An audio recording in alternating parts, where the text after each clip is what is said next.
So, if you are watching this second lecture video, that means that you already watched the video on Baker versus Carr, and you learn about the one person, one vote, and that districts must be drawn to be equally apportioned, meaning they have to have the same number of people in them, which is why after the census, every 10 years, districts are redrawn. It is why, most recently, we redrew the districts in Maryland, which I'm going to talk about here on the next slide. You also looked at Shaw v. Reno, which introduces the concept or the idea of gerrymandering. And gerrymandering is when you draw districts with the particular purpose in mind of giving power to one group or decreasing power from another group. And that case specifically dealt with districts being gerrymandered for racial purposes. And the court obviously ruled that that was very much completely unconstitutional. Right? If you feel like you need to get a little bit more, I did hyperlink within Schoology right above where you accessed these videos, a link to OISI, which is a different website. It's like a really quick one-page synopsis of each of these cases. So if that's helpful to you, you can take a look at that. Okay. Both of these videos are now playing. There we go. Okay, so let's talk a little bit more of that congressional districting piece. That was kind of the transition between that slide and this slide with those videos. Okay, so again, right, we talked about that new districts. The problem when we talk about gerrymandering today, though, is there is a little bit of an indecision, right? On racial lines, thanks to Shaw v. Reno, unconstitutional, cannot do it. It is not fair. However, when we talk about gerrymandering in relation to political parties, the court has not ruled on that. The Supreme Court actually heard a case, Gill v. Whitford, sorry. You don't need to know that case, I'm just telling you, in 2018. And they actually got the case and they said, you know, we're not going to decide it, we're going to send it back. So they did not make a decision.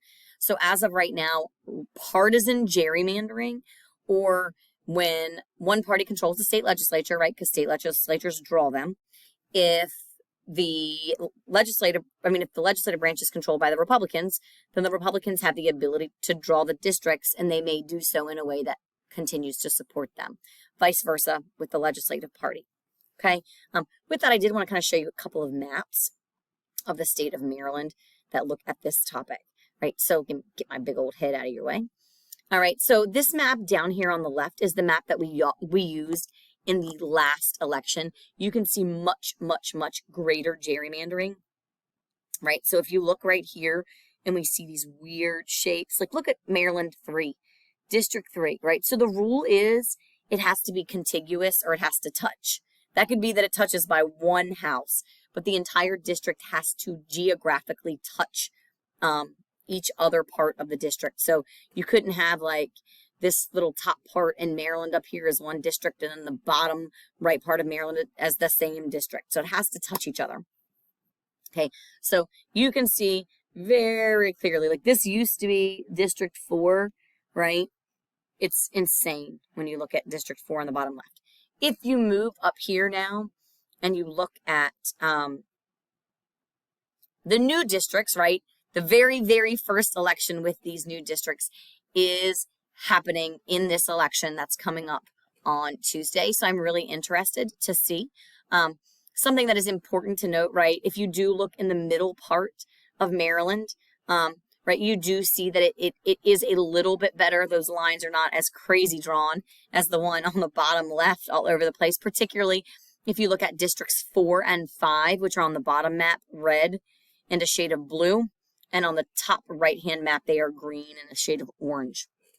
Okay, and so again, these districts are drawn to ensure that there is the same population number, which is why, you know, right, District 7 and 4 are more densely populated. There's more people in a smaller area because those districts are smaller, but less people live on the Eastern Shore, which is why geographically that district is so big, but it has the same number of people in it as 7 and 8. When they have looked at gerrymandering by party nationwide, they have found that gerrymandering tends to favor or give extra seats in the House of Representatives to the Republican Party. But when you look at Maryland gerrymandering, it actually in the past has looked like it gives more seats to the Democratic Party. A little bit of interesting information. Out of our 8 representatives and our 2 senators for a total of 10 members of Congress for the state of Maryland, only one of them, or 10%, is a Republican. However, if you look at U.S. Census data, about 50% or more of Marylanders identify with the Republican Party. And some of that divide might be in part because of the way that the districts are drawn, but there is no way to prove that, to be quite honest with you. Okay, so now we're going to switch gears here, and we're going to talk about how presidential elections are different from congressional elections. You should be more familiar with the presidential process because the simulation that we're doing in class is focusing on a presidential election and not a congressional election. But it is important to at least look over this, all right? So you do not need to write down the first few things that are at the top here. It's just something that I wanted to share with you, right? So in the beginning of history, when we first elected George Washington as top dog president #1, there were no primaries. There was not a primary election. The party elites got together in the caucus format that we talked about yesterday, and the party elites determined who they wanted to represent them. There were no parties in the first election. There were no parties in the second election. It was not until that third election when Washington chooses to not run for re-election that we see the Federalist and the Democratic Republicans develop, okay? Right? But that is still the early 1800s, right? So, late 1700s.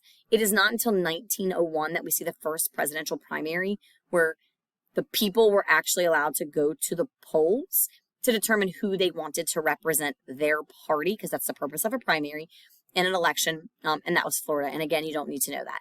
By 1916, 26 of the 48 states, because there were only 48 then, had primaries. Today, right, is the same as it has been since 2016. 39 states use primaries and 11 use the caucus method. However, if you remember when I talked about a caucus the other day, even though 11 use the caucus method, only 2 rely solely on the caucus method. The other ones have a blend of primary and caucus, okay? The stuff on the bottom, you do need to know. So when we talk about nominating a president, before the primary existed, right, the party members got together at the national convention and they discussed and they nominated the party candidate, okay? Today, because primaries and smaller scale caucuses have taken over, right, and played a major role, the primary for the most part is determining who gets to run for that political party. But the official decision is still left up to the party itself.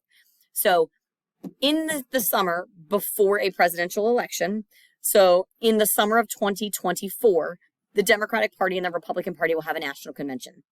At that convention, they will look at the data and the results from the primaries of all 50 states, and they will make the official announcement of who the candidate is going to be, right? So now the National Convention serves as more like a rubber stamp to validate the decision of the people in the primary election. Additionally, at the National Convention, the party will finalize their platform, which is what our party leaders have been doing in Task 3, right, is finalizing that party platform. All right. Wanted you to kind of look real quickly at these swing states versus other states. This map itself is from 2015, so it is 7 years old. So I do want you to kind of recognize that. Feel free to play with the 270 to win website if you have not already done that. I know some of you I directed to do that in some of our earlier tasks. If you have not played with 270 win, go ahead and do that. I like this diagram from 2015 because it doesn't just code them as blue or red. It gives them like a color, like they are likely to lean left or they are likely to lean right. Again, please do keep in mind when you look at this, though, that this data is 7 years old. Based on some newer data and looking at 2 more recent elections than this, I did determine the swing states for our general election, which I will share with you when we get past the primary. Okay? Again, play with 270 to win if you have extra time and you want to. So now, how do we determine the winner? The primaries happen. Each party picks a candidate. We have the Republican candidate. We have the Democratic candidate. that is determined by early summer in the presidential election year. But there's still one more thing, right? We've got to have the general election to win. So in November, again, the first Tuesday after the first Monday in November, the people go to the polls and they vote. The voting of the people then tells the electors or the official members of the Electoral College how they would like them to vote. The Electoral College then casts those votes in December. Most states have a faithful elector law, meaning the electors have to cast the votes for the state that the people pick. Remember that is a winner-take-all system. So whichever candidate gets the most votes in that state, they get all of the electoral votes, right? So in the last election, more people voted for the Democratic candidate than the Republican candidate in the state of Maryland. So all 10 of our electoral votes went to support Joe Biden as the president. Even though if you look at the percentage, 100% of people did not vote for him. That is the way that the winner-take-all system works. We only have two states that do not use the winner-take-all system. Those two states are Nebraska and Maine. And so what those two states do is they actually break them down by voting districts, and they will cast each of their electoral ballots based on each one of the voting districts. So it's winner take all within the districts, but if you look at those maps on the 270 to Win website, you will notice that there are times where, like Maine, if you look at Maine particularly, it'll be one color and then there'll be this little tiny block with like a 1 in it. And that's because Maine does divide its electoral votes. All right, that is all I have for you guys. I hope that you have a phenomenal weekend.